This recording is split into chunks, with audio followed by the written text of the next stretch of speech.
Hi అండి, అందరూ ఎలా ఉన్నారు? Welcome back to mini vlog. So నేను ఈరోజు ఉప్మా చూపిస్తున్నాను అనమాట. ముందుగా నేను ఒక క్వశ్చన్ అడుగుతాను. మీలో ఎంతమందికి ఉప్మా అంటే ఇష్టం లేదు? ఎందుకు ఇష్టం లేదు అని అడిగితే మోస్ట్ ఆఫ్ ది పీపుల్కి ఉప్మా అంటే అస్సలు ఇష్టం ఉండదన్నమాట. సో ఇలా ఆనియన్స్, పల్లి, క్యాష్యూ, టమాటా ఇలా అన్నీ వేసి చెయ్యండి ఒక్కసారి. ఉప్మా అంటే ఇష్టం లేని వాళ్ళు కూడా చాలా ఇష్టంగా తింటారు. టేస్ట్ అయితే చాలా బాగుంటుంది. అలాగే గ్రీన్ పీస్ ఉంటే అవి కూడా యాడ్ చేయండి. ఇలా ఆయిల్లో అన్నీ ఒకసారి ఫ్రై చేసిన తర్వాత, అలాగే మనం ఆయిల్ వేయగానే ముందు మెయిన్ ఇంగ్రీడియంట్ అల్లం వేయడం మర్చిపోకండి.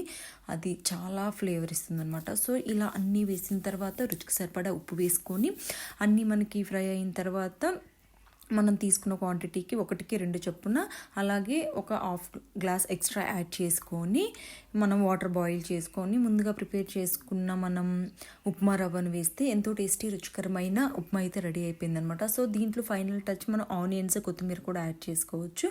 నేను ప్రజెంట్ యాడ్ చేయట్లేదు. ఇలా యాడ్ చేసుకుంటే ఇంకా మనకి చాలా టేస్టీగా ఉండిద్ది అనమాట. సో ఇలా ఒకసారి ట్రై చేసి చూడండి. ఇష్టం లేనివాడు కూడా చాలా ఇష్టంగా తింటారు. అండ్ ఇంకొకటి, ఉప్మా అనేది మనకి చాలా హెల్త్కి చాలా మంచిది అనమాట. చాలామంది అసలు ఇష్టంగా తినరు. సో ఒకసారి ఇలా ట్రై చేయండి. ఐ హోప్ ఈ వీడియో మీకు నచ్చిందని అనుకుంటున్నాను. Please do like, share and subscribe. అలాగే పక్కన ఉన్న బెల్ ఐకాన్ని క్లిక్ చేయడం మర్చిపోకండి. నా నోటిఫికేషన్స్ అన్నీ మీకు వస్తాయి. Thanks for watching.